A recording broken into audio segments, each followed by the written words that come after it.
I want to make a really quick video about a topic that I believe many of us have asked ourselves deeply, and we have gotten the answer every single time.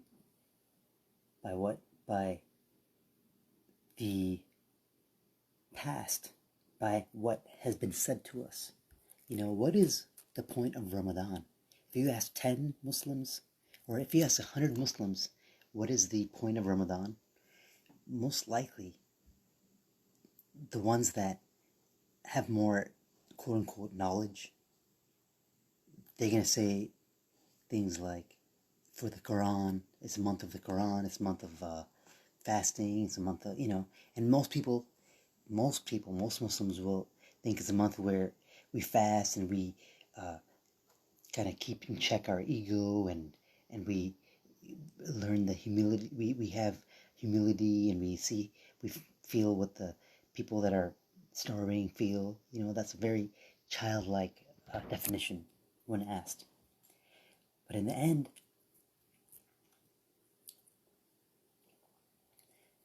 really what Ramadan is for, it's for your own personal transformation, your own rise in vibration, your own self, where you become closer to Allah. And as you become closer, you open up pathways, you open up energy.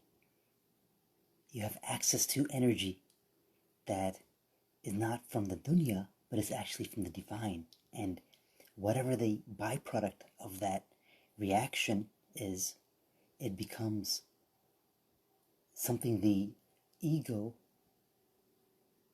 could never have done by itself, because it's doing it from an attachment of what it knows, what it has been told, what it is clinging on to, beliefs, understandings about itself, being told, being defined, the divine Allah, the infinite being defined for you. Allah is to be experienced, not to be intellectualized. When you keep Allah in the intellect, you can't go to higher understandings, higher connections, more understanding of energy, how to manifest, how to create from your word.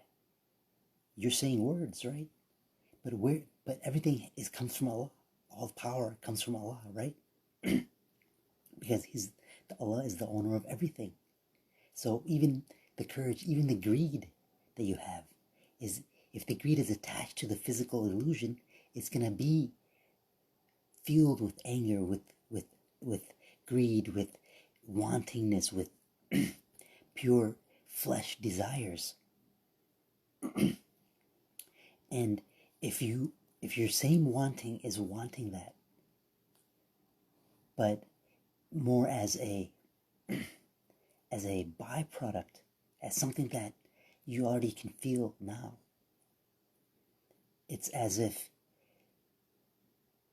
the dunya becomes you become the magnet for those states of being, and like the physical, it starts to align with that as if it's serving you, which in fact it is serving you. Dunya is serving you. Okay? Whatever your dream is, whatever your deep core passion, your joy, what gives you joy, not just with love, you have joy in it. You have joy in maybe teaching somebody, you have joy in spreading knowledge, you have joy in certain things. And in that joy, you have energy that you give, and you get back similar energy. So you can command, because you give energy to something, you are worth a certain amount of energy. See, that's where money comes in. But when you're doing that thing that you love with joy, that manifestation from that joy, that thought, it appears to you from the divine. Everything is from the divine, but it's like you don't manufacture it through your ego, because you just let go and let Allah, let go and let God, let go. And as long as you are working on yourself, you are doing the rituals that keep you aligned with the Most High, with that light. Whatever you want to do in life, if you want to be greater in your sales, if you want to be greater in your company, if you want to be greater in your relationship, if you want to be greater in anything in life, you have to go towards that greatness. You have to go towards it. It's a dimension, it's a frequency. It requires letting go of the thing that is holding you back.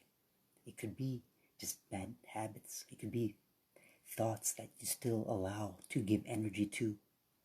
And when you get put in when the pressure gets on you, then it's like that's when you get squeezed, and it's like those rigid pieces start poking, and they start affecting you.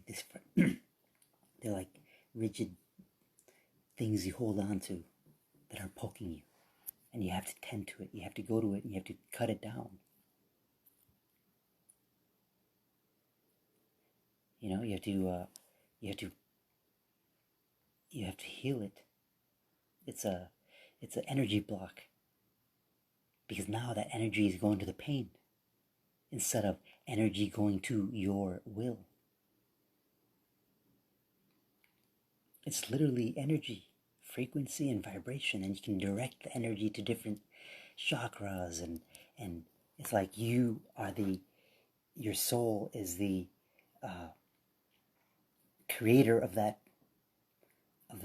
consciousness of the mind. Your soul is the creator of the mind, and the mind reflects the soul, and the physical body and your reality and your whole vibration is a reflection of your mind, which in turn is a reflection of your soul.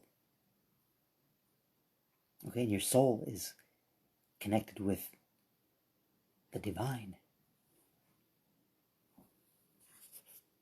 And there's different processes to understanding this and creating, letting go of blocks that you have in your subconscious mind. And you can't do it just by saying it.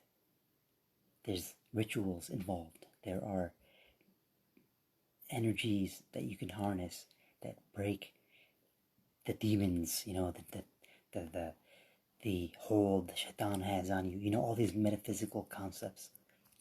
Jinn. What are jinn? What are good jinn, the bad jinn? What are the demons of the Goisha? Who are the 72 demons Prophet Solomon had under control? What does that mean?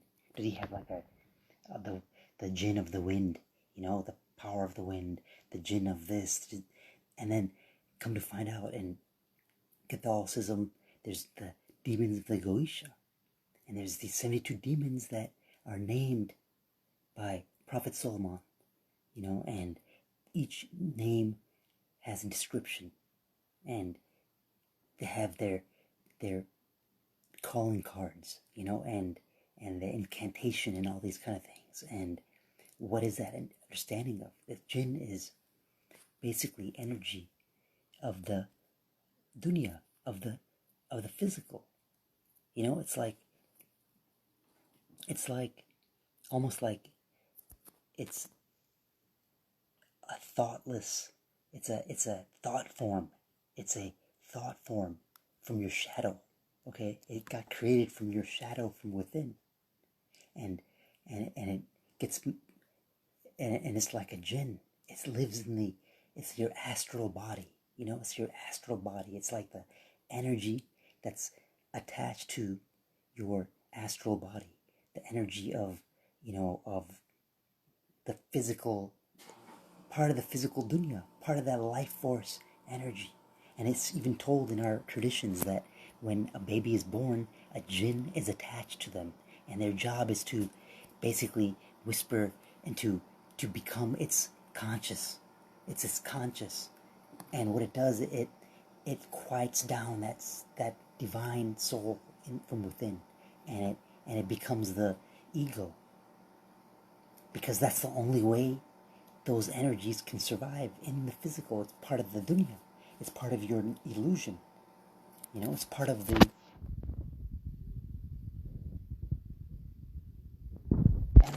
the wind, the wind. There's no wind in Jannah. You know what I mean? It's like it only exists in the dunya, and the dunya is an illusion. So these are what jinn are about. It's like the consciousness. It's like thought forms, and you can and they're like the reptilian. You know, it's like they're like very temperamental, but that's what you're told. It's like your dark side. It's like how do you deal once you shed light on your dark side, you integrate your shadow with your true self, which gives you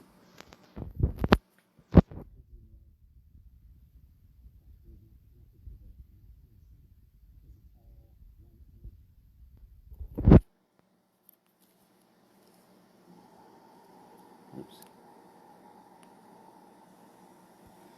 And once you have, it's like a relationship with Allah, and it's like your vessel is connected. You know, you're utilizing shadow work. You're working on your soul. You're you have a lot of wounds. You know, a lot of fear. You're working on that. How?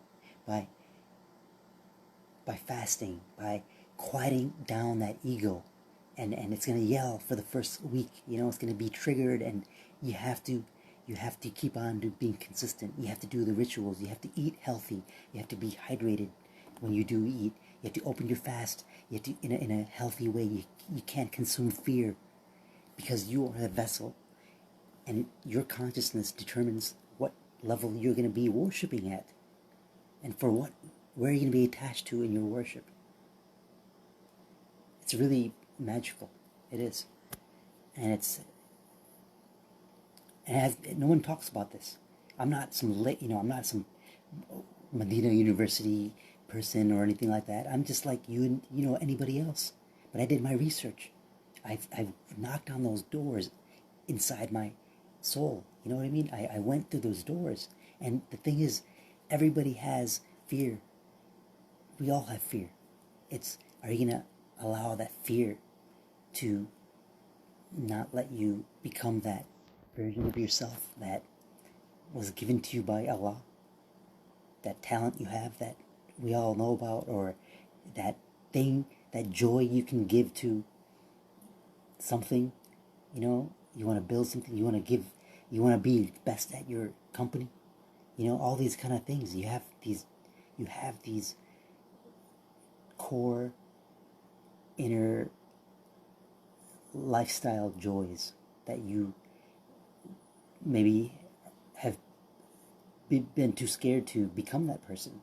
To become hey, why not become the best salesman in this economy, or whatever you do.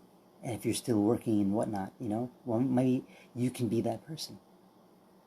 You can bring value to another company, and they can hire you as a okay, invite you as whatever, as a somebody I think wants to talk. So yeah. When you lose your Cormac on the camera, you won't be able to watch live. Okay. Your friends won't be able to watch this live video. I don't know what that means. Okay, so yeah, utilize this Ramadan for that, to change yourself, to have that transformation that you're promised. Laylatul Qadr, just if you do it every night, then you don't have to worry about what night you miss it on or whatnot. Just do it. Be that greatest version of yourself every night, and don't look at the end. Just look at the next step. Look at the next step, and just get better. 1% every day, you're going to be better 30%. Or what? I don't know. There's some math to it. If you change yourself 1% daily, that by the time you get to the 30 days, you're compounded that into like somebody else. 1%, 2 plus 1, 3. I don't know. Some kind of compound. It's a compound effect. It becomes 1, 2, 2% plus 1% is 3%. 3 plus 4. It's like it compounds more and more, and it just 5, 6, and it's some kind of math to it. Anyways, talking about Allah and energy, it's infinity, right? Allah's infinity, and topics it's nonstop, every single tangent. That's why it's so dangerous for me to talk, because I can talk forever. Anyway, so I just wanted to tell you that, and be mindful of your own energy, and just look at yourself as an outside observer, viewing yourself from the outside, and before you even respond, even in your heart, even in, before you even respond to that comment, or you just kind of view it as outside observer, and you will see that, what, most of the time the hurt is when someone's saying hurtful things to you, it's their hurt. It's not about you. It's about them. So absorb their hurt, but don't give them back more anger, because you're feeding that same anger. You absorb it, and you just don't say anything. You literally just absorb it, and their anger goes. They need energy, right? And they'll eventually, it's like that part of him breaks, because he wants energy. But guess what? The shaitan are locked up, right? So, hey, maybe those urges, those demons within your soul are locked up. So practice right now and become stronger. Okay, take care. Assalamu alaikum.